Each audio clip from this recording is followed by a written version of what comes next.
Bonjour à tous. Bonjour. Moi, je suis content. J'ai fini de mon pays. Pourquoi c'est mon pays, le port, c'est mon pays. La Réunion, quand elle est comme ça, elle dit quand elle est comme ça, ils sont le port. C'est un mot sur Saint-Pierre. C'est un pays dans le pays. D'accord. Et on a la chance d'avoir des directeurs. On a la chance, pas tout le temps, le directeur est là, ce qu'on peut. Et moi, je devrais être mauvais. Et quand le directeur, à d'autres aussi, mais là, quand le directeur est là, pas parce qu'il paye moins, non, mais oui, le droit est mauvais. Tout le monde comprend le créole, oui, sauf oui. Notre mozambicaine, bon thym, bon pain, bon riz. Tout le monde comprend. Je vous rassure, de temps en temps, tout le monde comprend. Mais ça fait, mi mix, mi fait bilingue, comme ça là, c'est pas bilingue instantané, mi croise, mi mélange. C'est bon, pas bon. De bon. Ouais, sinon les.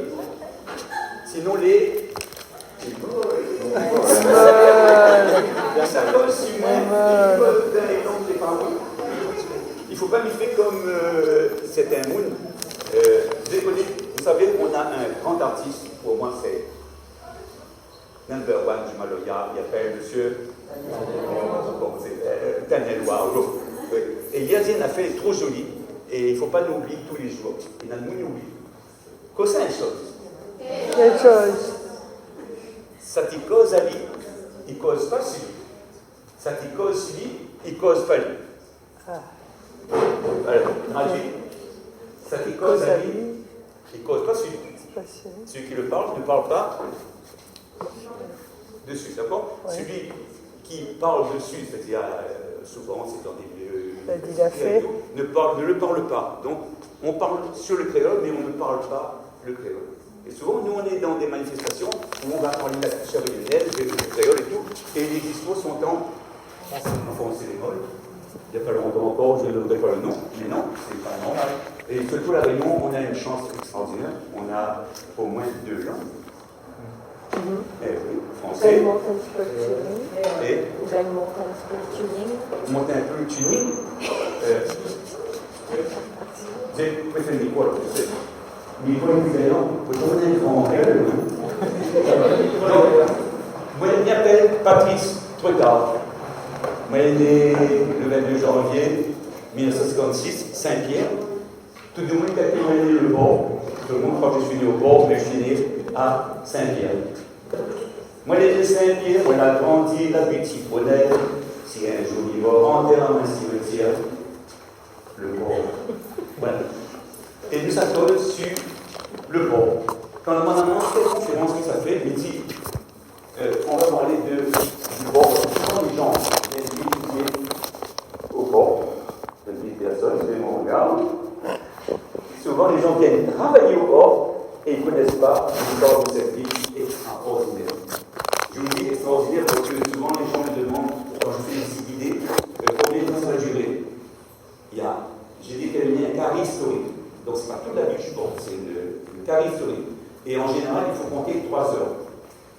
Et quelque part, on va un peu plus loin. Et en 1 heure, ça va être difficile, mais j'ai essayé de vous faire voyager dans un port imaginaire, parce qu'il est réel, mais que vous ne verrez pas les images, ni les bâtiments, ni le bâtiment, d'accord? Vous allez le suivre, c'est sûr. Oui. On démarre, au moins vous allez comprendre pourquoi le port a fait de moi le poète, footballeur et le grand. Quand si moi t'es pas grand, on a grandi dans le fond, Titan, donc on a le temps. Titan a fait le poète footballeur, et moi chaque fois que le port m'appelle, je viens tout de suite, chaque fois, parce que j'essaie de rendre au port un peu de tout ce que le port m'a toujours apporté. Donc, la ville de Port était un désert. On est, la Réunion est vraiment découverte en 1665-68 habité, et on est en 1870. La Réunion produit quelque chose qu'elle produit jusqu'à aujourd'hui, et qui nous fait beaucoup de tort. C'est quoi? La canne, le sucre. Voilà. Alors on mange quoi, monsieur, tous les jours? On mange du riz et on ne plante pas de riz. Il y a quelqu'un qui m'a dit ça. Un peuple qui ne plante pas son manger est un peuple en dents, oui, dangereux. Enfin, en créole, dangereux, ils aiment comme ça.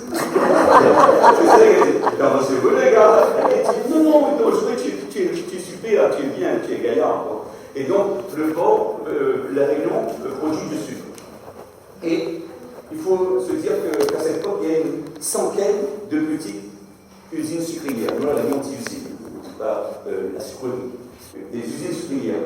Et donc, tout le sucre est transporté de l'usine vers la mer, parce que le sucre est produit pour être envoyé en Europe, parce que c'est la France, c'est l'Europe qui commande le sucre. Quand l'Europe commandait les épices, la Réunion était des épices comme les autres colonies. Et là, c'est l'époque du sucre. Et donc, c'est toujours une question de time is money pour le business. C'était lent de transporter le sucre de l'usine, suivez mon circuit, de l'usine jusqu'à le bord de mer, où il y avait des marines, qu'on appelle aussi des débarcadères, ou des wharfs. Vous voyez ce que c'est? Des jetés, comme à Saint-Paul, qui est un reste. Et donc, c'était des marines, c'est pour ça qu'à la Réunion, on a encore des endroits qui ont dans la typologie le mot marine. La topologie. Marine Seine-Noire, Marine Vincent d'Eau, Marine Sainte-Rose, voilà. Et ces marines, c'était des ports, finalement, privés. Ça appartenait à des privés. Donc, il y avait des droits de douane. Et à ce moment-là, comme c'était long, on y perdait de l'argent,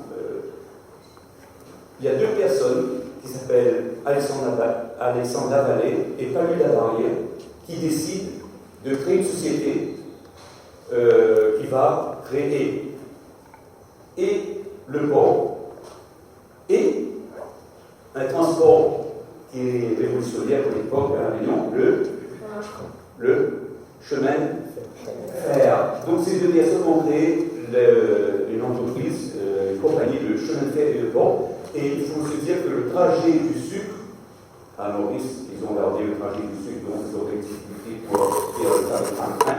Ils ont pris de l'avance, nous, ça fait 20 ans qu'on décide, mais on n'a pas réalisé. C'est comme ça, il y a d'autres raisons. Donc, on imagine Saint-Benoît, bleu, soleil, l'air, hors la mer, non, là-bas. Le chemin de sucre fait tout le littoral jusqu'à Saint-Pierre, parce que toutes les usines sont surtout concentrées sur cette zone-là, d'accord? Et donc, ils ont imaginé ce chemin de fer et de creuser un port et faire le port. Il y avait déjà un port à Saint-Pierre, il y avait une vingtaine d'années, 1850, ils construisaient un port à Saint-Pierre. Mais ce port coûtait déjà beaucoup, c'était un gouffre financier. C'était souvent des privés, et il n'y avait pas l'argent public. Et donc, les bateaux qui devaient venir à La Réunion étaient déjà des bateaux mixtes, c'est-à-dire vapeur et voile et vapeur. Or, ce Saint-Pierre ne pouvait pas recevoir ces grands bateaux. D'accord, il pouvait recevoir des paramas, mais pas des vapeurs. Et donc, ils ont imaginé, ces deux messieurs, Alexandre Lavalée et Palu Lavarrière, de faire un port au port. C'est pour ça que le port s'appelle le port. Alors au départ, ça s'appelait la pointe des Galets, parce que c'est une pointe des Galets. Le port est né. Alors, il y a un grand professeur de géographie, M. Robert, et il nous disait que le port est un enfant de ma femme. Moi, je me dis, c'est vrai, mais le port, en tant qu'infrastructure portuaire, est un enfant de la mer. Oui, de la mer. Donc, il ne faut pas qu'on le doigt à la mer. On a trop donné le doigt à la mer. Donc, ces deux personnes, c'est pas n'importe qui. Parce que Alexandre Lavalée, vous savez qu'est-ce qu'il a fait?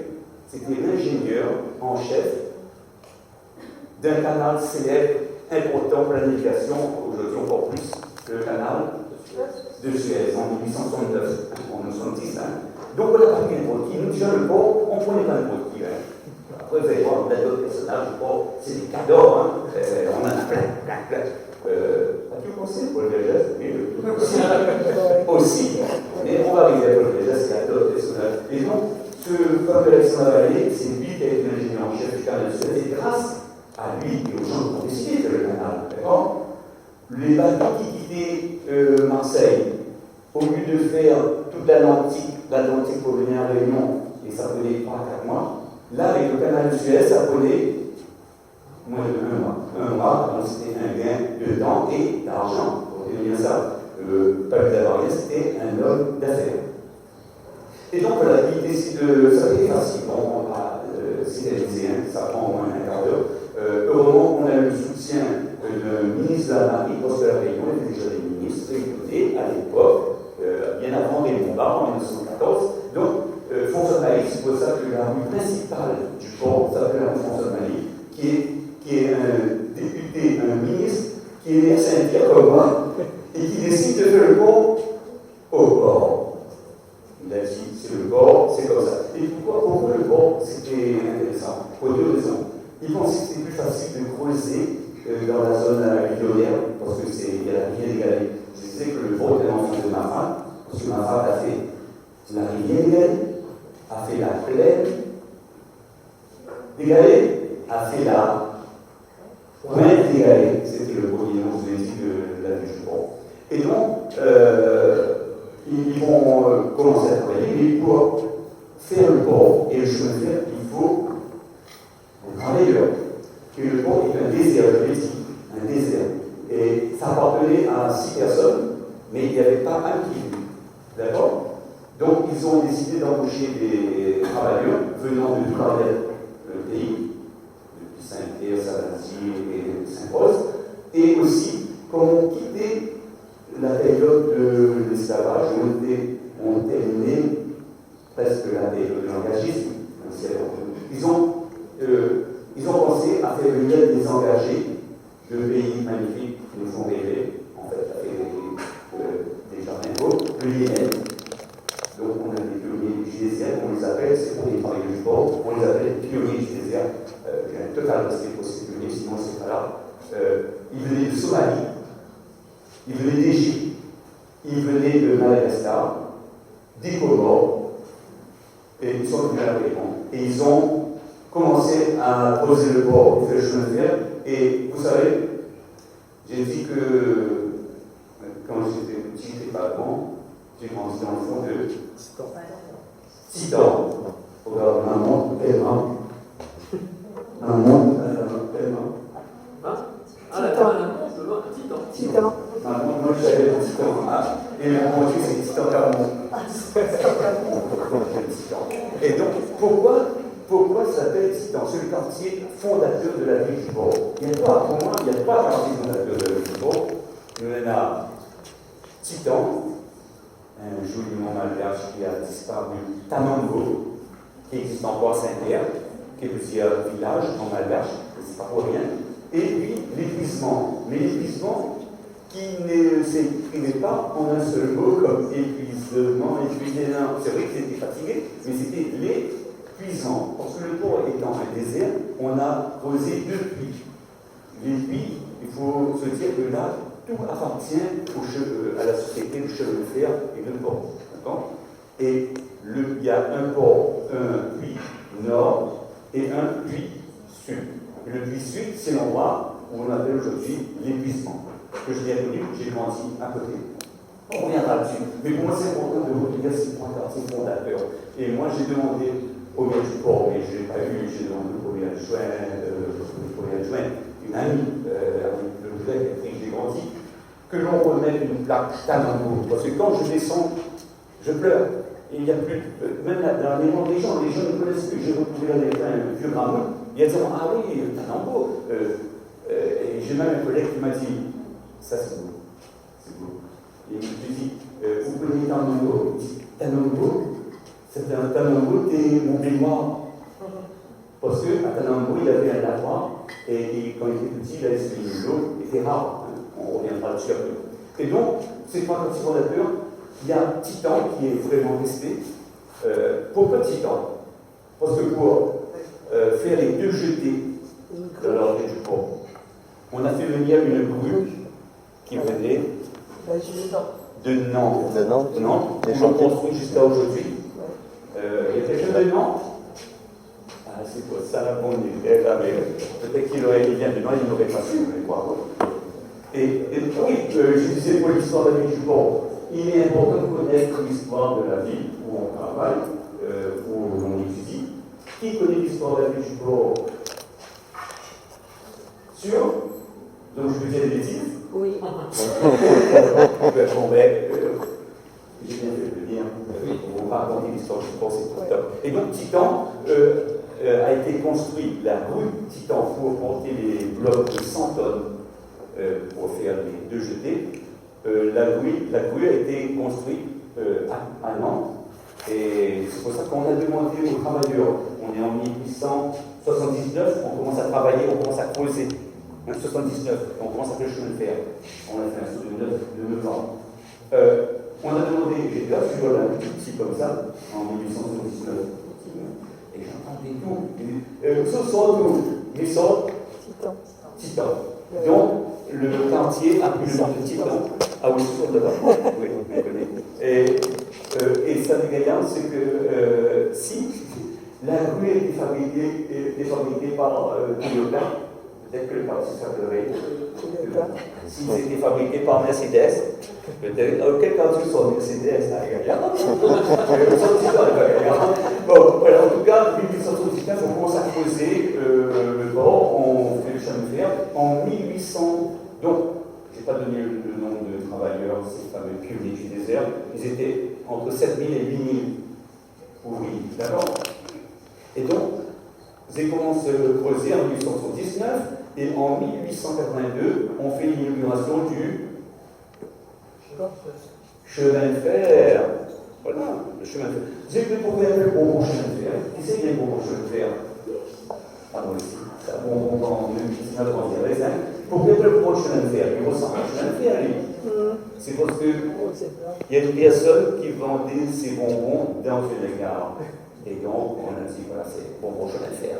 On trouve où se trouve le chemin de fer. Le Titan se trouve, voilà, où il y a la Titan. On habite, voilà, c'est extraordinaire. Et donc, en 1882, l'inauguration du port, du chemin de fer, devant 10 000 personnes, s'il vous plaît. C'est énorme à l'époque, parce que le port a 7 000 travailleurs, mais quand les travailleurs partent chez eux, il reste peut-être 3 000, 4 000. Et 10 000 personnes viennent voir l'inauguration du chemin de fer.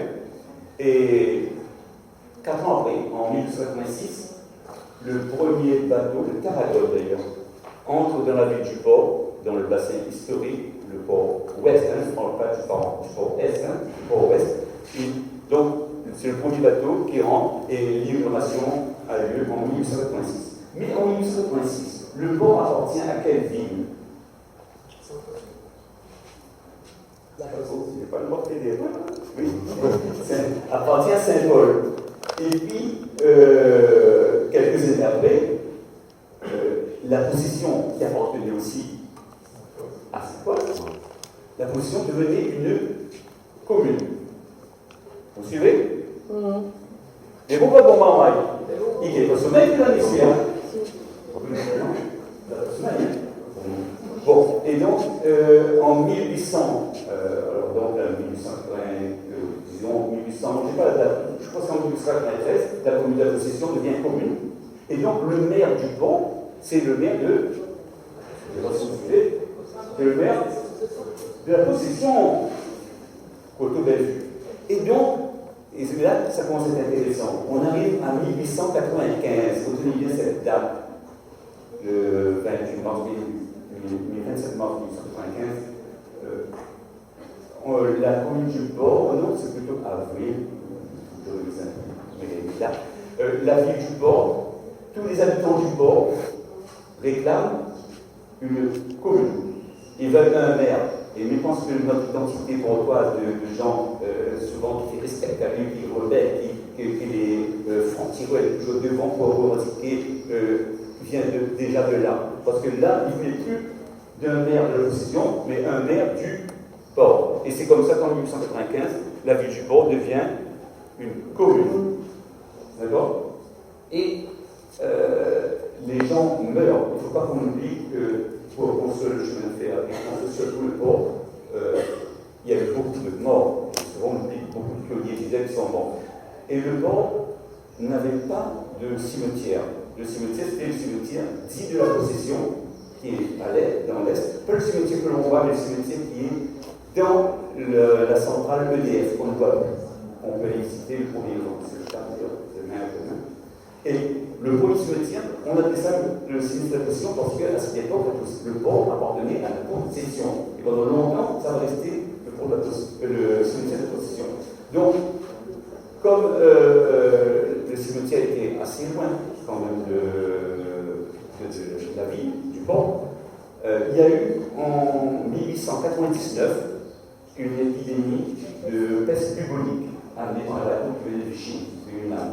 Et là, on a pensé à la Sauvette de faire un cimetière qui se trouve où se trouve Titan, à l'ouest, où, je reprends, à l'est, c'est le cimetière qui est à l'intérieur, on ne voit pas à l'intérieur de la centrale EDF, c'est le premier cimetière, c'est le cimetière dit des Piémontais, mais on pense que c'est plutôt, c'était le cimetière des esclaves. On ne pouvait pas, d'après mon professeur Eve, autorité, on ne pouvait pas enterrer des Piémontais, des Européens qui venaient du Piémont, de l'Italie, pour construire le chemin de fer, être enterrés avec des esclaves.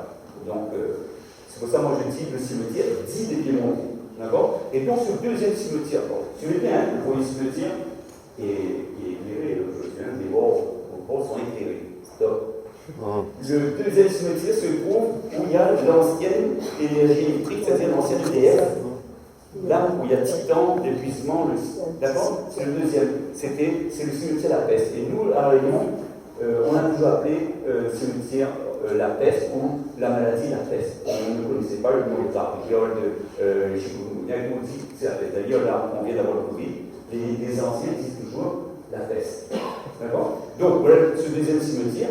Et donc, on continue à continuer le port, à y travailler.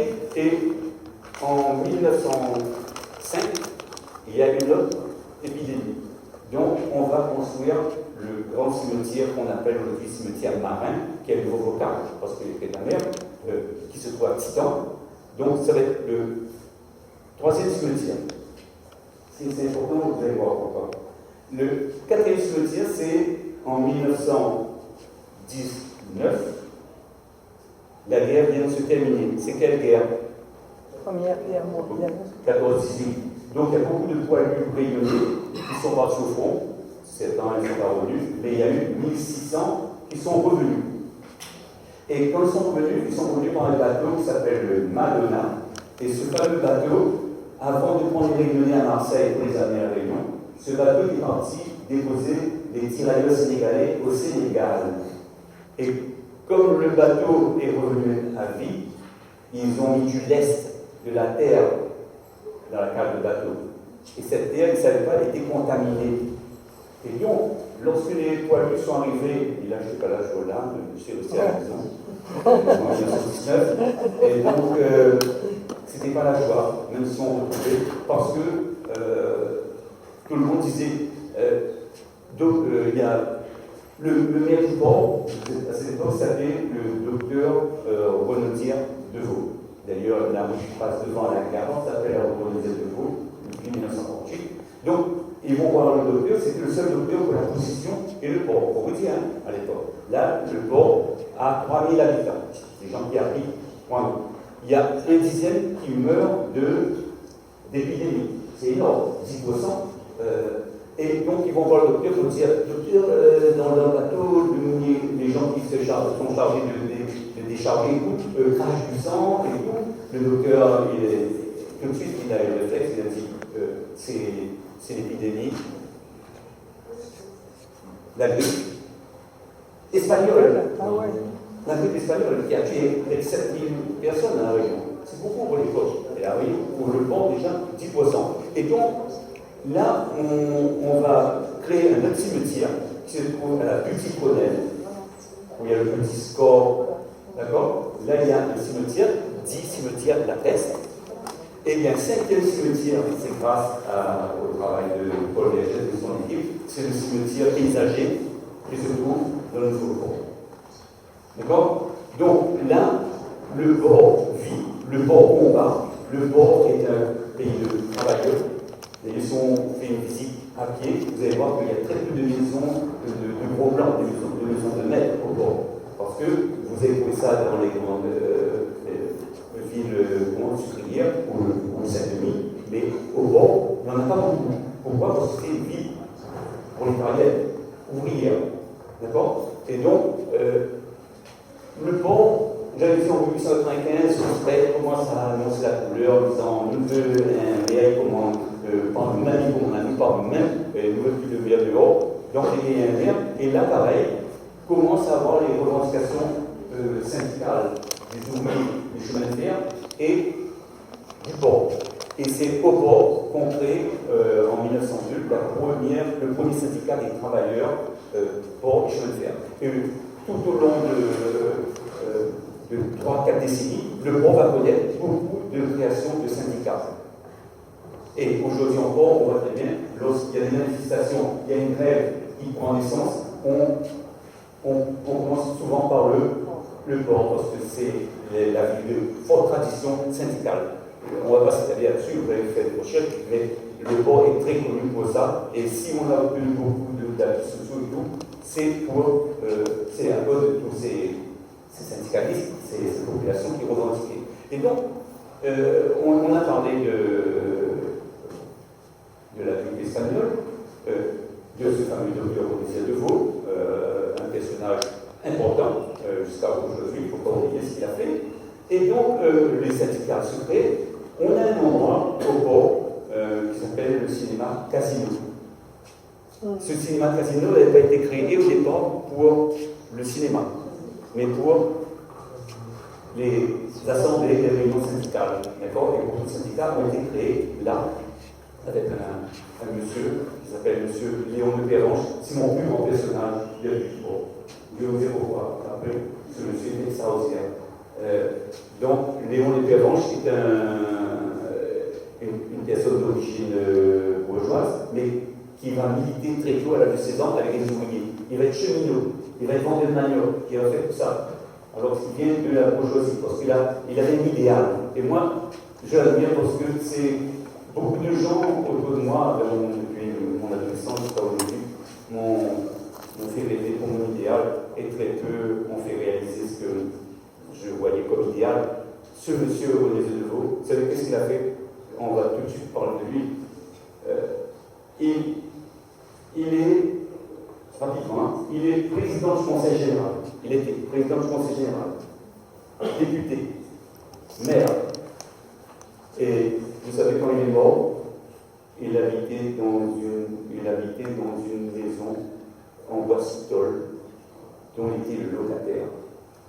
Et en 1958, ça j'ai lu dans les registres, en 1958, il est maire du port, jusqu'en 1961, le conseil municipal demande de voter pour acheter une voiture pour le maire. Vous savez ce que c'est la réponse?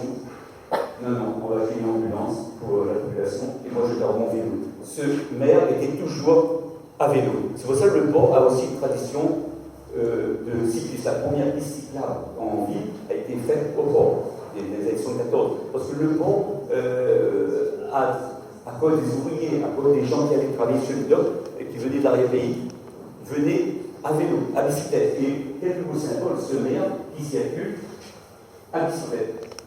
Voilà. Et je vais terminer, parce que Léon Perranche générique pour 21 heures, il a fait quelque chose aussi qu'on ne doit pas oublier.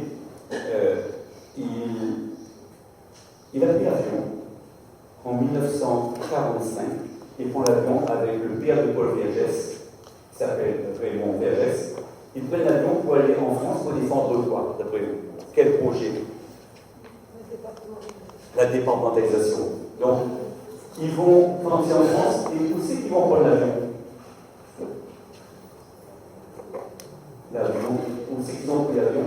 Comme on dit, l'aéroport. L'aéroport était au port. Il y a des photos, vous pouvez consulter sur le site de la réposition, parce que là encore, on parle de terrain d'imposition, parce que c'était géré à l'époque, en fait. La ville du port appartenait à la position, mais c'était déjà le territoire du port depuis 1895. D'accord? Et la piste d'aéroport, c'était depuis, vous voyez où il y a Danone jusqu'à le nouveau port. La piste était là. Moi-même, j'ai connu cette piste, j'ai connu aussi le petit aérogare, parce que jusqu'en 1976, il y avait toujours des transats militaires, c'était une base militaire, qui débarquaient d'abord les Réunionnais, et ont été mis dehors à Madagascar, après les événements 72, où il y a eu le parti socialiste de Ratsirac, qui a expulsé tous les Réunionnais et les Français. Et donc, moi, j'ai vu ces gens débarquer à l'aéroport. Et comme le port fait de moi un footballeur aussi, je me souviens que qu'en 72, 72, quand je faisais le footing avec l'équipe de l'Agenda, l'équipe du port, les mauves, donc on quittait le stade d'Andrakis, on allait jusqu'à la piste de l'aéroport. Donc je voyais cette piste. Et donc, combien de temps ils ont pris d'après vous pour aller de Saint-Denis-de-la-Réunion jusqu'à Marseille? Allez, un chiffre, combien de jours? 3 jours. 5 jours. 5 jours. 5 jours. Donc, parce que une escale, parce que c'était pas un moment performant. Donc, voilà ce que, entre autres, Léon Le Perron a fait aussi. D'accord? Défendre le projet de la départementation. Donc, la région est devenue département en 46. Voilà, donc, 46, moi j'arrive au port, moi j'ai des Saint-Pierre, on a grandi la petite Grenelle, et à l'âge de 50, 61, mon papa est muté. Il travaillait à BNC, c'est-à-dire l'ancienne BNP, Banque nationale de commerce et industrie. Il travaillait à BNC, il a été muté au port. Merci. Donc, je suis arrivé au port à 5 ans, et malheureusement, M. Léon Le Perron meurt en 61. Donc, j'ai vu les émissions, je me souviens des émissions de 62, dont le maire était mon président de football, mais ce n'était pas mon parti, c'était un maire de droite, André Gontier. Donc, André Gontier arrive maire du port, et lui, en 71, c'est vraiment un survol, en 71, il y a un monsieur, c'est pour moi mon deuxième plus grand personnage du port et de la Réunion, Paul Vergès. Paul Vergès arrive au port. Moi, j'ai vu, beaucoup de gens de mon âge ont vu le port changer comme un baguette en quelques années, en un mandat, des gens. Le port est un désert, je l'ai dit, d'accord? Et aujourd'hui, c'est une ville, jardin, c'est pas arrivé comme ça, c'est parce qu'il y a un monsieur grand visionnaire. Il n'est pas parfait, mais il faut parler des choses qu'il a faites fabuleuses pour le port et pour la Réunion. Et le port, moi je vous pose des témoins parce que on n'avait pas tout ce que l'on a comme environnement aujourd'hui. Paul Vergès a dit 2 choses de faire tout de suite en arrivant. Amener l'eau partout, parce que l'eau était rare, moi j'ai connu, même dans les années 60, l'eau était rare. On allait à la fontaine. Et il voulait éradiquer les bidonvilles. Vous savez, la dernière chose de bidonville était en face des Beaux-Arts. Il n'y a pas longtemps, les anciens élèves pourraient s'en rappeler, non? Là, juste en face. Et il a fait le port à cause de sa qualité de mûrir, de poumon économique, qui a apporté beaucoup de travail, non? C'était aussi la ville où il y avait plus de bidonvilles. Et si la ville est devenue une ville jardin, c'est parce que il a eu la bonne idée de faire venir l'eau des 2 sources qui viennent de ma fac, c'est les sources de Nice et Blanche. Moi,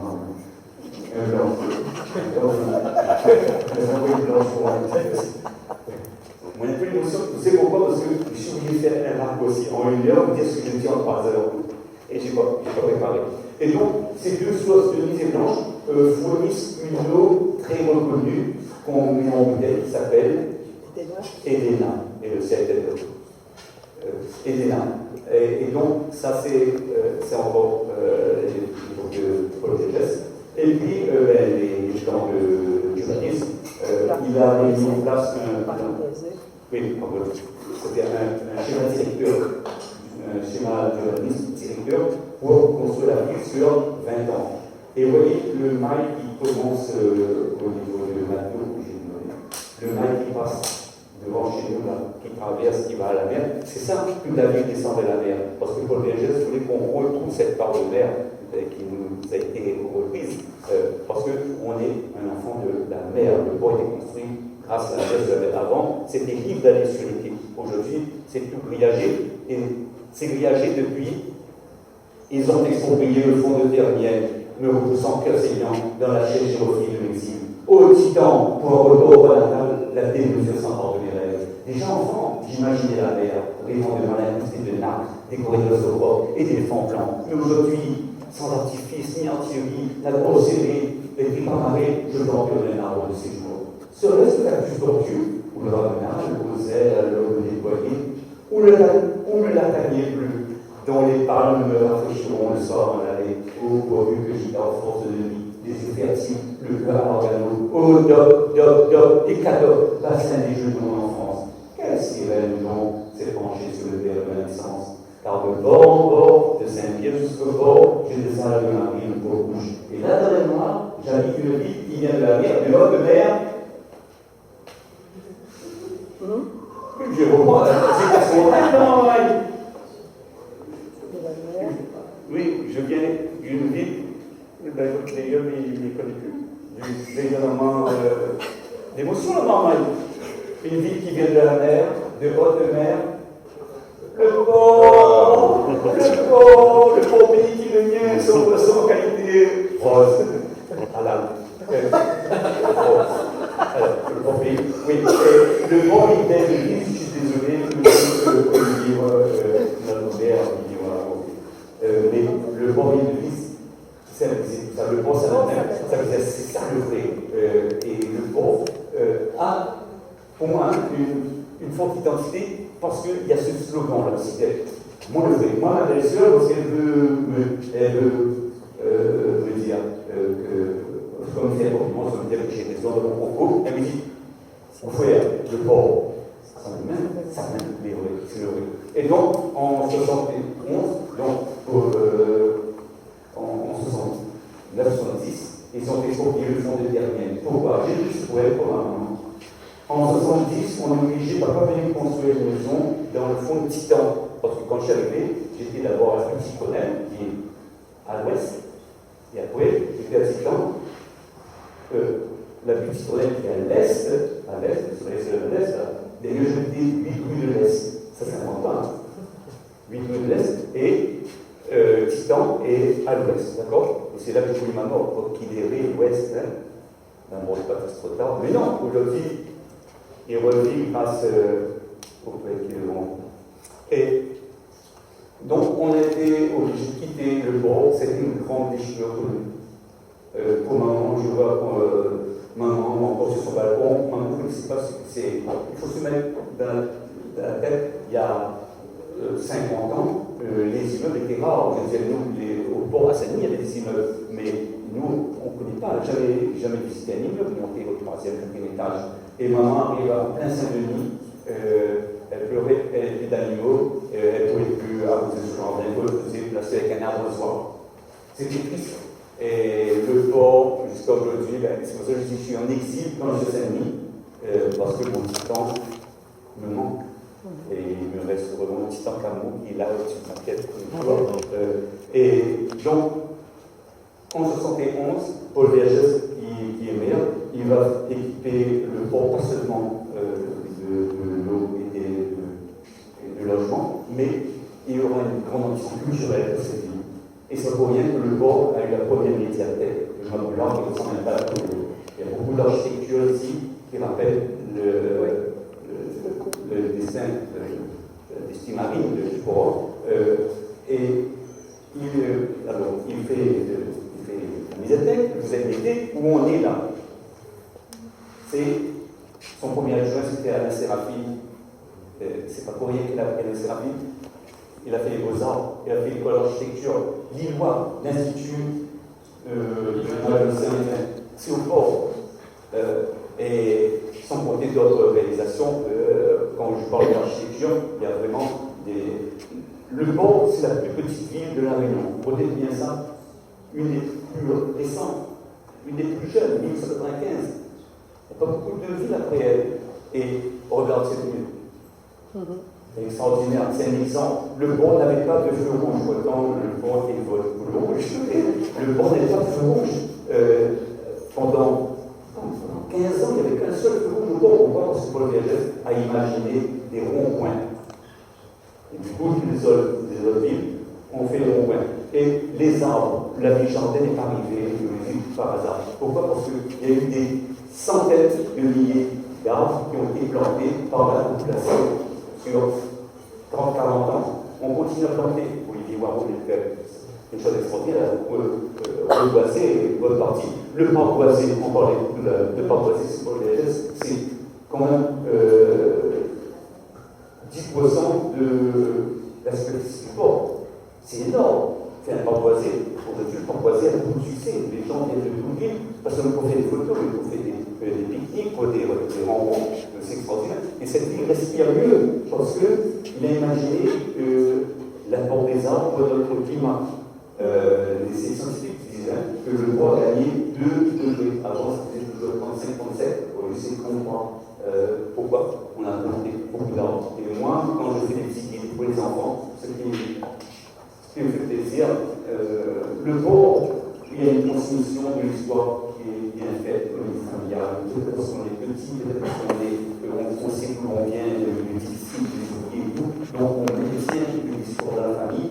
Et puis c'est parce qu'on a encore une grande tradition de ouvriers au port, plus de cheminots. Mais beaucoup d'enfants me disent, quand on voit le chemin de fer, mon grand-père fait des chemins de fer, papa dit qu'on a moins de chemins de fer. Et les arbres, quand j'arrive devant le rond-point de la Sierre, le fameux Magnon, il y a des enfants qui me disent, on ne va pas planter ça. C'est extraordinaire qu'un enfant dise ça, et il va respecter cet arbre. Il doit être gauche ou pas. Et là, c'est la promesse. Et donc, voilà, Paul Vergès, c'est quand même, il a donné c'est la chose, Mali et beaucoup de chemins étaient en terre, il n'y avait pas un plan général d'organisation. Paul Vergès a mis sa vision des choses, et voilà. Donc, on arrive, moi, j'étais venu sur le port, qu'est-ce que je voulais dire? Il y a beaucoup de choses que je dis. On a quand même 2 bâtiments de plein parler qui sont 2 centres de l'État. Je pense que c'est la mairie. Mais la mairie date de 1913, la Polonairie était réalisée par lui en 1995. Et puis on a, c'est écrit, notre cathédrale. Alors il y a une seule cathédrale dans le département. Mais le chanoine de Murat voulait construire une église au port, parce qu'il y avait une petite église qui se trouvait derrière Solitude, où il y avait ces sculptures, près de la Frischwood. Là, il y avait une église, c'était une bicoque qui est tombée quelques habitants, et donc ce chanoine de Murat avait beaucoup d'ambition pour le port. Il a dit, moi je veux qu'on fasse une cathédrale au port. Et c'est vrai que lorsqu'on regarde notre église Jeanne-d'Arc, qui a été inaugurée le jour de Saint-Gérard, c'est pour ça. Et au port, beaucoup de choses s'appellent Jeanne-d'Arc. Et une Jeanne-d'Arc, une école Jeanne-d'Arc, et du football. Le football, Jeanne-d'Arc. Mais voilà, donc j'ai fait un parc aussi, mais vous allez comprendre l'émotion que cette ville me donne toujours de la raconter. Et je suis content d'être le plus participant aussi des actions que l'on mène aujourd'hui pour valoriser notre vie. Et merci pour votre accueil d'abord. Et puis, c'est donné l'occasion de partager la passion que je possède et qui a fait de moi le poète qui est devant vous.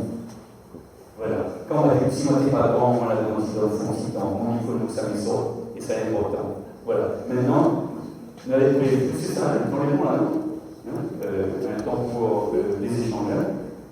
61 micro de temps. On a essayé de donner le maximum de temps. Hein. Moi, j'habite La Réunion depuis 1981 et j'ai vu la ville du port, c'est la ville où les conteneurs arrivent. Donc, quand je suis venue en 81 chercher mon déménagement, je vais parler plus près. J'ai vu une ville qui était très sèche, qui était pleine de bidonvilles. Et je trouve extraordinaire maintenant de venir y travailler à l'école des Beaux-Arts. Je suis étudiante comme mes camarades, parce qu'elle a changé du tout au tout. Et je suis vraiment bien au port. Et si je devais changer de ville, parce que j'habite au Tampon, je viendrais habiter ici, parce que je m'y plais beaucoup. Merci beaucoup. Nos références citoyennes, le pour même pas le verbe. Elle a été important. C'est pas comme les autres poètes et footballeurs. Les deux référents, le football et la poésie. Pourquoi? pourquoi? Quand Mickey m'a appris à jouer au football, j'ai commencé à jouer au football à l'agenda. D'ailleurs, au bord, il y avait un slogan quand tu signais l'agenda, quand tu disais si le ballon il passe, l'homme ne passe pas. Donc, moi, mon adversaire, moi je suis arrière gauche, les moustaches, les grands cheveux. Et puis, je prenais mon ailier droit, mais s'il a glissé, j'ai glissé, on m'a dit tu le lâches pas. Si le ballon passe, l'homme ne passe pas. Donc il a attaché ses chaussures, moi j'ai attaché ses semblables, j'ai attaché les chaussures. Tu ne lâches pas. Voilà. L'homme passe, le ballon il passe, l'homme il passe pas. Vous voyez mon côté guerrier. Et deuxième chose, là ça me touche beaucoup parce que quand j'ai signé en 77, j'ai fait mon sélection, j'étais à Nîmes, jusqu'à Saint-Denis, je veux rejouer au port, parce que j'avais joué une belle équipe Saint-Denis, mais je voulais retrouver un agenda, mon port. Et j'appelle, en 1977, l'ancien maire, c'est André Montier, le maire de droite, que j'ai connu en 62, je lui ai dit qu'il était le président de l'agenda. Ça arrive au centre ouvert, je ne sais pas vous rappeler, d'accord? Et en 77, donc l'ancien maire de Duport, qui est président de l'agenda, je l'appelle, je n'avais jamais joué ça. J'étais à la quatrième, il dit allô, bonjour, monsieur Montier. Il dit oui, il me dit c'est pas tout ce temps. Il dit quoi, un petit couillon, on a dit comme ça. Jamais vu ça. Et il dit non, question de. Parce qu'il était dentiste. Mais les gens me disaient pourquoi aller chez ce dentiste là? Il dit oui, on va pas en parler. Donc c'était pas pour me soigner les dents. Non. Je dis, monsieur Montier, il nous faut ménager maintenant. Il a dit quelque chose que tu viens de dire. De mon avoir l'eau sale, la fontaine de port, il faut le revenir là. L'eau sale, il faut comprendre entre eux, c'est l'eau empoisonnée, ensorcelée, l'eau de charbon. Hein? Donc, si tu as bu l'eau du port, tu es ensorcelé par cette eau. Et quand tu témoignage justifie beaucoup de gens, beaucoup de gens que j'ai connus, la dernière en date, je vous la livre, c'est une directrice d'école mon école, à l'époque, c'était Carnot, je suis de mon AP, une directrice fabuleuse. Elle s'appelle Betty Bolley. Je la connaissais. Une directrice comme on adore. Parce que souvent, quand j'ai besoin de faire un projet, je vais envoyer voir un directeur d'école pour une classe. J'arrive, je dis Betty, sors-moi, elle me commandait quelque chose, il me faut une classe dans le lycée. Patrice, voilà, viens me voir, c'est une classe. Et je l'ai retrouvé il y a 2 ou 3 ans, à Saint-Denis. On me dit, Betty, que c'est la bombe? Elle me dit, alors, vous savez maintenant, évidemment, elle est Saint-Leu. Alors moi, et dans le monde, c'est vrai, je dis, Saint-Leu, il y a quelqu'un, la mère, je dis, Patrice, je veux retrouver mon port, je veux revenir au port. Et Betty m'a dit, c'était une femme soleil qui est arrivée à Réunion il y a une vingtaine d'années. Quand elle quitte le port, il faut revenir là. C'est pour ça, de vous avoir le sale, la fontaine de port, il faut y revenir voir. Et donc, les anciens disent qu'il y avait comme cette fameuse fontaine, parce que je me dis que le port était un des éléments de puits, depuis nord, on disait, à l'ouest, de l'est, et le puits sud, qui a donné le nom d'épuisement. Et effectivement, près de ces sculptures et affiches, vous voyez, il y avait une fameuse fontaine là où les gens, moi-même, j'ai donné, parce que l'eau est fraîche, l'eau est abondante. Pourquoi? Et on va terminer là-dessus. Le rond-point juste à côté de l'affiche s'appelle rond-point de l'Arc. Et il faudra voir regarder, hein? La glacière. Pourquoi la glacière? C'est pas la glacière de Madame des Bassins à Guillaume. Ça n'a rien à voir avec notre histoire du Nord. C'est ce que ça va être fini. Pourquoi? C'est parce que, et là, je suis content de dire, et je vais là-dessus. Parce que quand on était au port, ou dans notre vie, la fierté de nos parents, c'était d'être inscrit au lycée Le Pont de l'Île de Saint-Denis. Le lycée Le Pont de l'Île, c'est l'ancien collège Bourbon. Qui a quand même des grands passés, le LGS, Le Pont de l'Île, le Réservoir, et donc, comment je parlais de la glacière. Donc, mon professeur, quand j'arrive à Saint-Denis, je suis en 6e, et mon professeur s'appelait Jacques Mignon.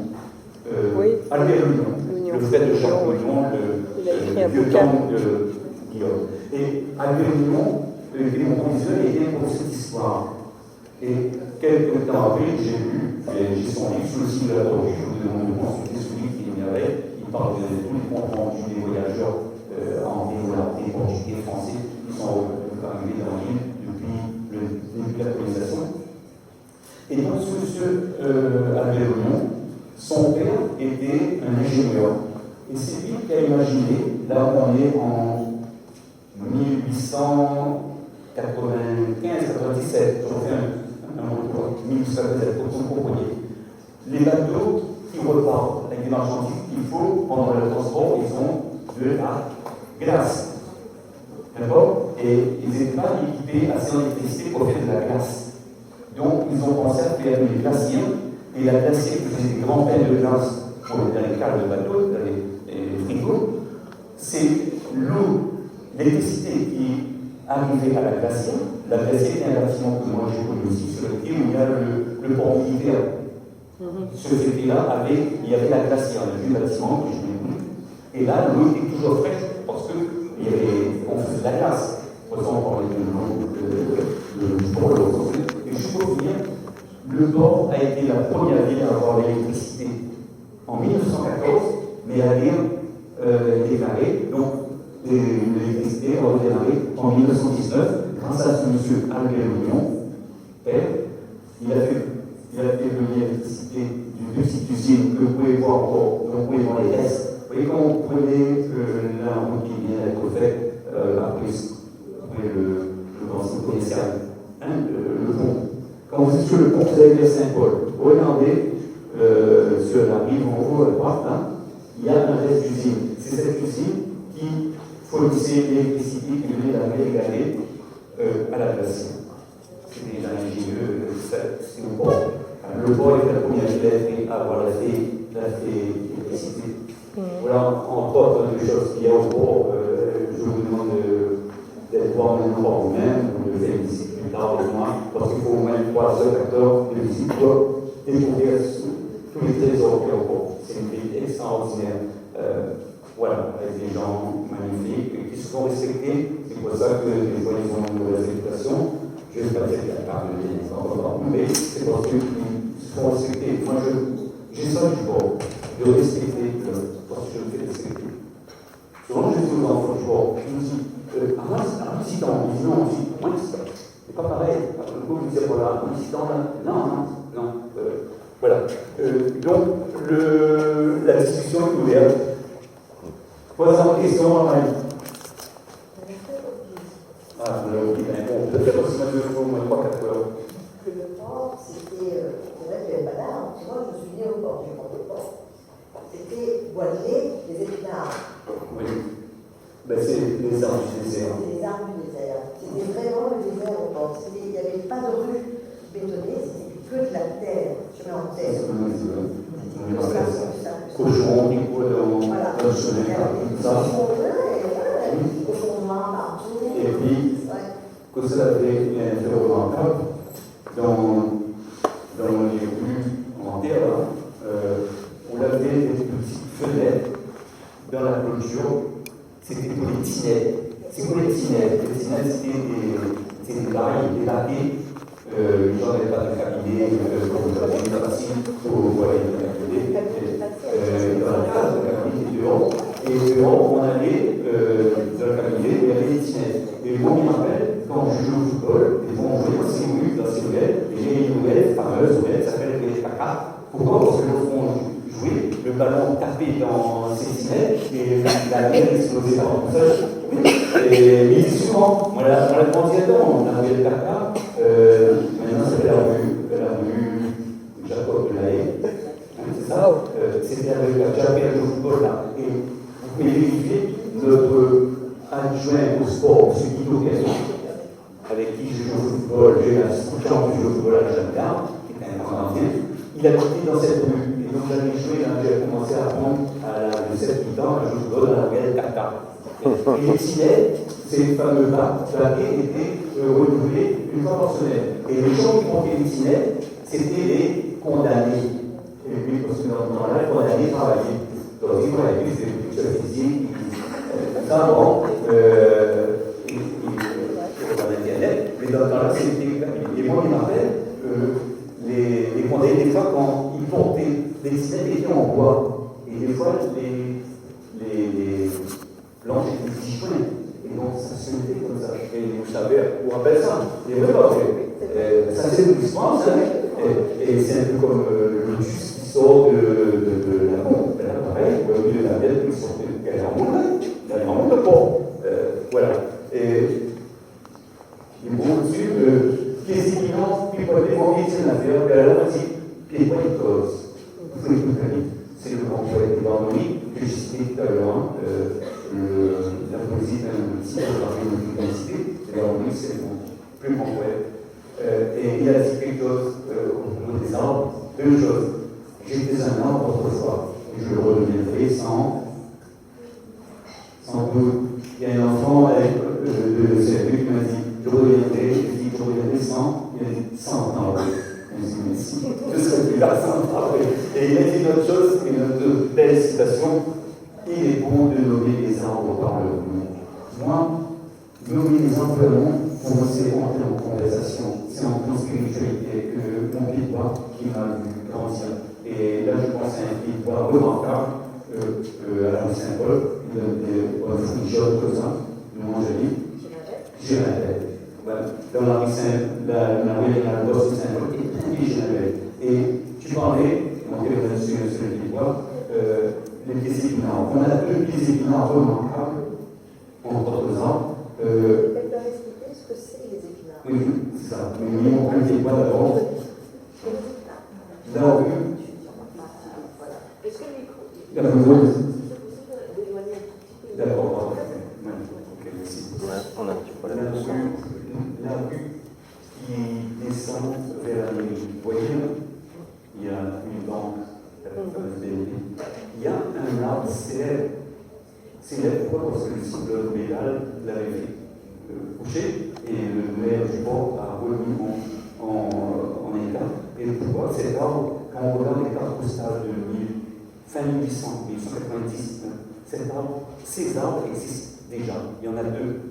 C'est pour ça que je dis que ces arbres peuvent raconter beaucoup de choses. Pourquoi? Parce qu'en face de ces arbres, c'est dans le cadre de la loi, il y avait la gare ferroviaire que l'on avait pris juste en face de l'office du tourisme. Vous voyez l'office du tourisme? Oui. L'office, hein? Juste en face, dans la croisée, là, il y avait la fameuse gare qui a été réalisée en 1909. Et ces deux arbres auraient beaucoup de choses à raconter. Pourquoi? Moi, je me souviens, petit, que sous ces arbres, le matin, les dockers, ils déposaient leur tournée individuelle. Là, sous le gros pied, c'est une arme. Ça, j'ai vu. Il y avait trois couleurs de bleu, jaune, vert, ou bleu, rouge, vert. Et l'après-midi, le caporal local qui est embauché, c'était le chef d'équipe, on l'appelait caporal local, il déposait la paye des ouvriers locaux sur ces fameux carnets. Et personne ne touchait à cet argent. Et ils ont vu ça, ces arbres-là. Et ils ont vu aussi des grands personnages, avec des grands personnages débarqués, parce que la rue n'existait pas. On est en 1895, on est en 1910, 1940. Il y a beaucoup de grands personnages qui débarquent. La reine Ranaval, la reine Ranaval de Madagascar en 1893, elle est déposée, elle est expulsée, exilée à La Réunion. Elle arrive au port, ces épinards ont vu. Ils m'ont raconté des fois. J'ai vu, ils vont encore la reine, ça commence à la rivière, marcher comme ça, et on est maquillé, habillé, ça. Et puis, il y a eu aussi, le sultan Ali, des Comores. Il y a eu le prince Vincent, qui était le prince de l'Indochine. Il y a eu quelques compositeurs chinois en bateau, en Syrie, à l'Algérie. Il y a eu un autre grand personnage qui a été en exil à La Réunion, c'est le riche du Maroc, l'un des crimes, qui a habité à Châteauborge. Mais tous ces gens ont débarqué au port et sont passés devant ces deux arbres sans venir, ils sont pour moi les postes de la mémoire, c'est les sentinelles de la mémoire, je vous peux aussi que ces deux arbres, ils sont sur les cartes postales depuis 1995. Ils leur ont apporté beaucoup de choses, l'ombrage, tout ce que l'art peut apporter à c'est parce qu'ils sont forts. Parce que sinon, ils continuent. Hein. Il reste 5 minutes. Oui, alors les éminents, parce que c'est pas les éminents que Popeye, Sage, c'est pas les éminents, je pense, c'est non, on retrouve surtout dans les déserts, avec des groupes qui campent, ce qu'on appelle les éminents, et c'est un arbre qui sert à fixer le sol, mais aussi à nourrir le bétail, le champ, les éminents. Et ça va être des enfants. Il y a plein juste en face, parce que M.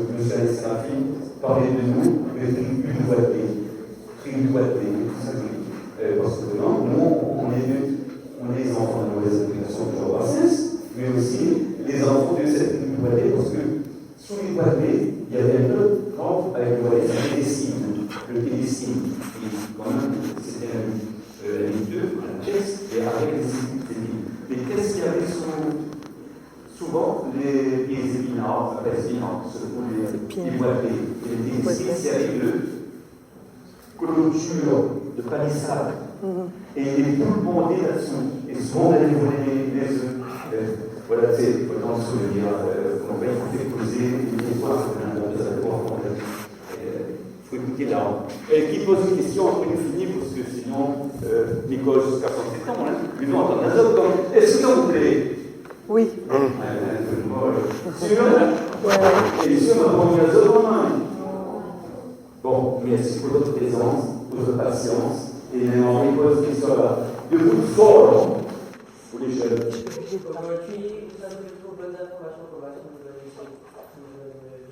Là, non, on va aller alors, au montage de tourisme, d'accord, il y a un monsieur qui s'appelle Clovis et Chandas.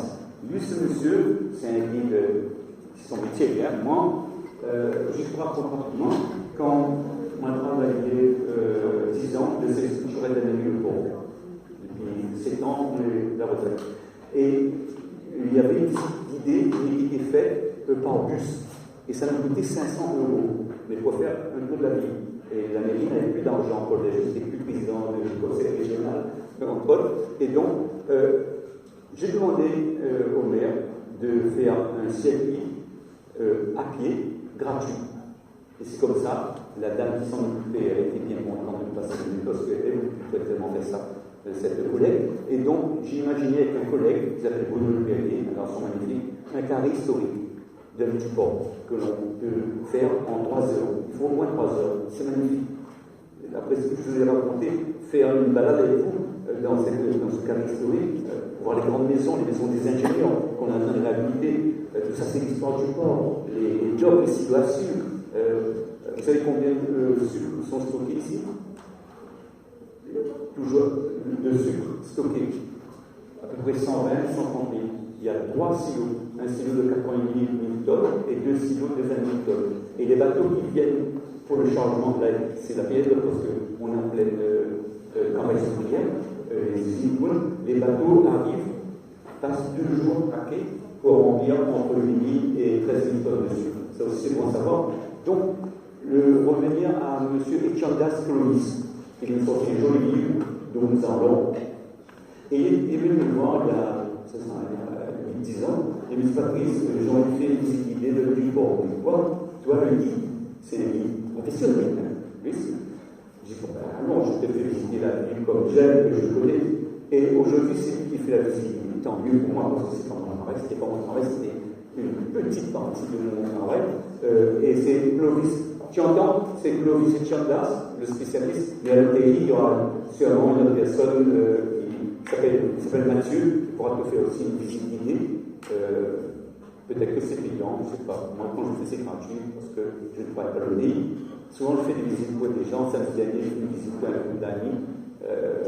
Voilà, quand j'ai regardé l'heure, il était midi 10, midi et quart, et on avait fait que 2 tiers de la visite, parce que c'est intéressant, cette ville. Elle est fabuleuse. Il faut pouvoir la voir avec moi, à côté de vous, parce qu'elle est fabuleuse. Voilà. Une autre question?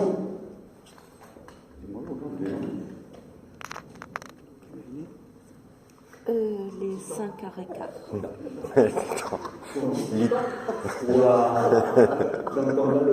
Le temps, la paix café, la question quoi, cosmogramme aussi. Titan. Merci pour le plein d'œil. Oui, madame. Tout à l'heure, vous avez donné un tableau très positif et magnifique du port. Vous pensez quoi des personnes qui vivent de l'insécurité, qui trouvent qu'il fait trop chaud au port, tout ça? Ouais, il fait trop chaud. Bon, c'est les mêmes personnes qui disent des fois, ah, bon, tu donnes un peu la pluie, et quand la pluie arrive, il dit, ok, le soleil, jamais content. Quand on voit, on sait qu'il y a ça. Pourtant, tout à l'heure, je parlais des délinquants, c'est pas un sujet que je veux aborder, les gens ne sont pas un spécialiste non plus. C'est vrai que, comme partout, le port a son lot de problèmes liés aux jeunes, surtout, aux violences faites aux femmes, récemment. Mais je pense que c'est général. Moi, ce qui m'a toujours marqué, c'est lorsque un gars du port fait quelque chose de mal, on dit un pourquoi. Et lorsque c'est un Saint-Andréen, un Palmier-Pénois ou un bénédictin, on ne dit pas, on dit c'est un jeune, alors que nous on dit un jeune pour toi. Et ça c'est notre travail. Et la ville du port fait beaucoup dans ce sens. Je trouve quand même pour une ville qui souffre, comme toute ville, de beaucoup de problèmes de travail, de chômage, de logement et de délinquance. C'est pas mal quand même. Le témoignage de cette dame qui est partie, le témoignage de Marie qui s'adouait, et j'en ai plein comme ça. Et le travail de souci du maire, c'est de faire revenir aussi des protoirs. C'est ça d'ailleurs une politique de logement, des immeubles montés, il veut faire revenir les protoirs. C'est les protoirs qui défendent aussi leur ville. Moi je vois que le parc boisé, là je veux dire, je ne voulais pas parler de l'heure, le parc boisé était infréquentable. Moi-même, j'avais dit à Pierre-Légès, qui était maire du port, à Jeune-Langinier, il faut clôturer. Moi, je viens de Saint-Denis, le jardin d'État est clôturé avec des vigiles, malheureusement. C'est un jardin respecté, les gens fréquentent. Il y a beaucoup de succès. Et bien, M. Olivier Waro, vous pouvez lui demander ça, il a décidé de clôturer ce parc boisé qui a beaucoup de succès depuis un an. Le parc boisé, allez voir, c'est en train d'être refait, c'est pas encore entièrement reboisé comme à l'origine, parce que c'était à l'abandon. Et pourquoi c'était à l'abandon? C'est parce qu'il ne pourra pas ne fréquenter plus, ne protéger plus son parc. Aujourd'hui, le premier défenseur du parc, c'est le parc. Moi je les connais, c'est eux, ils sont fiers. Ils en sont fiers, et quand tu es fier de quelque chose, tu le protèges. Et les vigiles, on n'a pas mis de vigiles aussi, on a mis des médiateurs. Et ça, c'est vraiment intelligent. Les médiateurs, je les connais en plus. Et si il y a le bon problème, ils sont en liaison avec la police. Et il n'y a pas de problème. J'en ai envie le parc boisé. Je vous conseille d'aller voir le parc boisé. Et il est en train de retrouver ses d'antan, qui a quand même 2 années et demi. Voilà. Et faire ça au port, c'est quand même aussi une gageure, une ville jardin. Moi j'appelle le port la ville jardin. C'est devenu vraiment une ville que la première ligne municipale était au port. Vraiment, le port a innové dans un domaine. Mais est-ce quoi la question? C'est bon la réponse un peu politiquement correcte? Normal, oui, jeune homme. D'accord. Ce jeune homme me donne l'occasion de faire des programmes. C'est rare quand j'arrive dans l'établissement, les étudiants, les élèves qui arrivent nous disent bonjour avec un grand sourire. Il était tout le monde qui arrivait là me disait bonjour. Je n'ai pas cette habitude dans d'autres établissements. Bravo. Ça c'est le grand frère. Mais c'est quelque chose dedans, parce que lui, il a une profil extraordinaire. Il m'a pas payé pour ça. Mais c'est pour ça que je suis là aujourd'hui. Merci Colette. J'ai jamais été invité aux ans avant, je veux dire, les années avant. Et du coup, j'ai utilisé quelque chose que je pouvais vous emmener, encore une fois emmener, parce que je pouvais être. Au revoir, mademoiselle. Les gens qui peuvent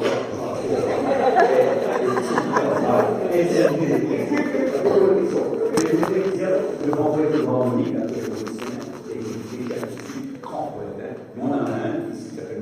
Malaga, pareil, total respect. Mais j'avais découvert dans mon livre, presque en même temps Boris, et son écriture m'avait plu immédiatement, alors que Boris, c'était déjà difficile en tube, et Boris le plus. Il ne faut pas poser une question quand même.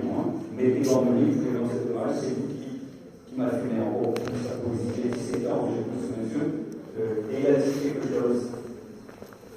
Médec veut dire bonjour. Métis veut dire lumière. Dans la lumière, je trouve ma soeur. Médec veut dire bonjour. Tout commence par le bonjour. On dit pas bonjour. Moi, une fois, le bonjour m'a sauvé. J'étais à plus bonjour. Je ne peux pas oublier. Mais pourtant, c'est ça, le bonjour. Moi, j'étais à mon nom. Jean, ma femme et des amis étaient en massage électrique. Mon massage électrique, c'est être dehors avec les gens en train de d'orienter dans la société à l'activité. Et c'est l'activité. Et la femme qui aussi. Et donc, il y avait un tout jeune homme qui était devant moi, comme un peu bon, dans les circuits, comme il dit. Alors, on fait aïe, alors, je demande aux dames quand est-ce que les amis vont sortir, et puis elle me répond en néerlandais.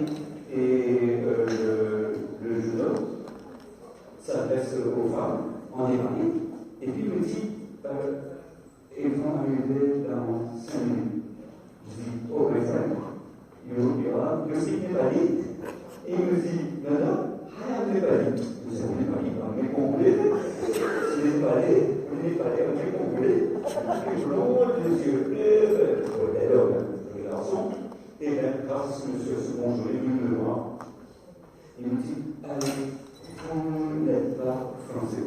Et si, on est français, on n'est pas de France. Il me dit, la réunion, oh, Daniel Bravo. Il m'a pas dit le grand rêve, ma fac, et tout, mais à moi, oh, Daniel Bravo. On a passé une journée chez lui, extraordinaire, un enfant né de père et néerlandaise, à 4 ans, qui parle néerlandais, que le néerlandais. Et tout ça pourquoi? Bonjour. C'est pas une question.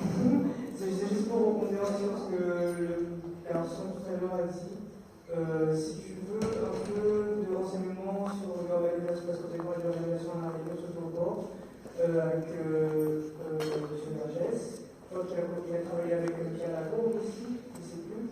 Oui, voilà. C'est vrai qu'il était de droit, mais il composait avec Paul Vergès par rapport aux intégriments. Et c'est grâce au duo on se retrouve beaucoup de choses à la réunion, mais au port. Voilà. Et du coup, il y a une histoire de l'organisme à la réunion qui est super intéressante. Tu peux retrouver plein d'infos sur le site de la SHNR et ou de ces organismes-là qui gèrent un peu les logements sociaux.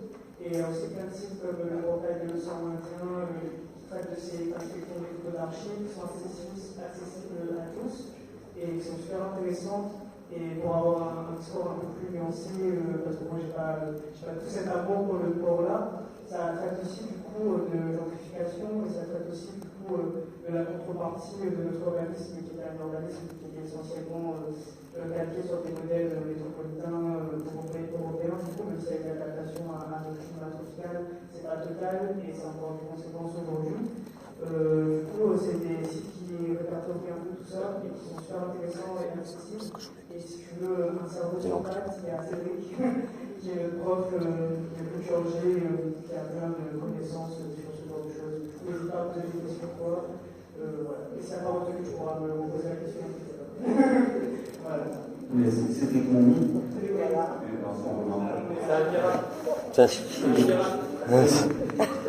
viens de souvenir de Cédric Monvi, je parlais de Boris Gamalica, en ce temps-là, la réelle, la forme de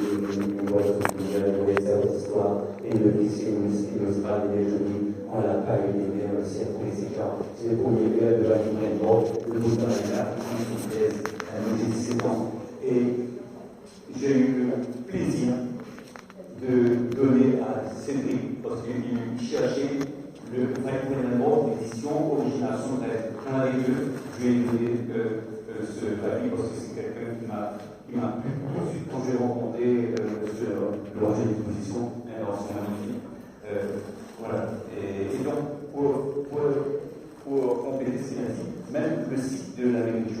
tu as aussi un bordel. Un bordel, c'est l'histoire. Moi, je voulais faire une balade, une visite à pied. Mais tu peux aller déjà sur le site de la possession, tu verras les avions qui se posent sur le terrain.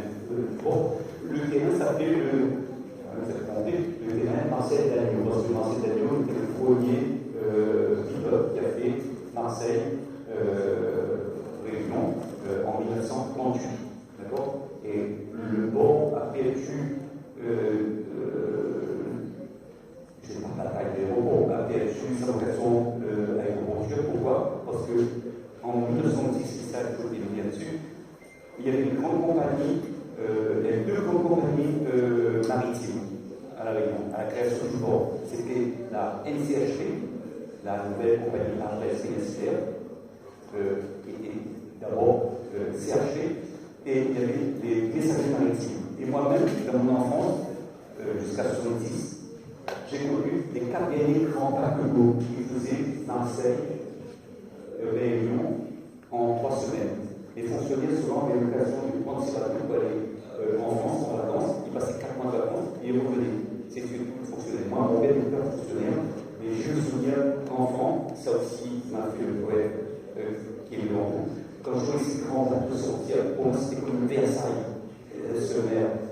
Mon père avait l'habitude, une fois ou 2 fois par an, de nous faire visiter ces bateaux. Quand j'entends ces bateaux, c'était comme des grands musées.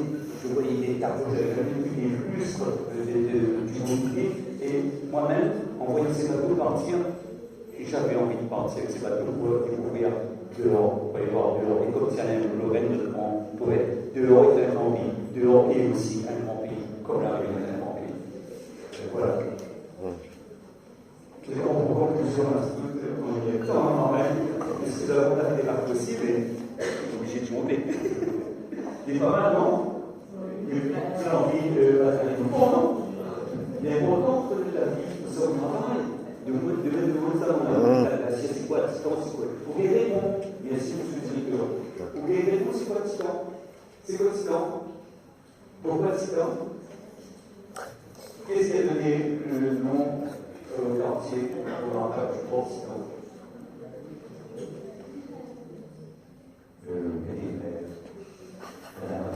La grue, Sidan. Voilà l'épuisement qu'on voit. Les uns de nous, ils nous disent oui, mais c'est parce qu'il y avait une pluie, on puisait de l'eau. L'épuisement. L'épuisement se trouvait juste derrière le cimetière marin. Vous voyez, le cimetière marin, il y a un parking. Moi, ma maison était où il y a le grillage. Quand j'ai vu là, je pleure. Et la glacière qui est là, je me souviens de la glacière parfaitement. Juste, je fais une incise. Avant d'arriver à La Réunion, je savais que j'allais travailler au port. Et j'arrivais de Nantes. Et j'ai un petit réflexe, c'est de regarder Géoportail et les vues aériennes. Et les vues aériennes de La Réunion, les premières, elles sont de 1951. Et j'ai regardé le port. Et j'invite tout le monde à aller voir le port pour voir d'où on vient, d'où vient cette ville, effectivement, sur ce désert. Voilà. Le port est attachant. D'ailleurs, les amarres, il y a marre. Il lâche aussi les amarres. Merci qu'on peut. Merci. Est-ce qu'on a des autres envies? Je vous ai donné envie de visiter maintenant à pied la du port. Son carré historique, son ardoisé, tous ces quartiers, la petite Grenelle, la rue Saint-Paul, ils sont aussi à la rue Saint-Paul. Vous savez pourquoi on dit rue Saint-Paul? C'est la rue qui est juste en face de la mairie. En face de la mairie, qui va donc vers Saint-Paul. Parce qu'à l'époque du chemin de fer, il n'y avait qu'un pont pour le chemin de fer qui passait dans le prolongement de la 2x2 voies sur Cambé. Et je viens de passer là. Pour ça, pour les gestes, on était passé devant la glacière, le rond-point de la glacière, et tout le long, vers le lycée Jean-Léglot, traverser le Cambé sur le chemin de fer. Donc, c'est bien pensé, ça devrait être beaucoup de choses. Et donc, la route pour aller à Saint-Paul, à cette époque, c'était la rue Saint-Paul, la rue Saint-Paul qui allait, mais quand il y avait une rue, les voitures, les camions ne pouvaient pas franchir. Donc en 1938, on a fait le pont routier qui venait d'être réactivé. Voilà. Alors, les bons parents. Une question bien, d'abord. Il y a un bâtiment, j'ai une question curieux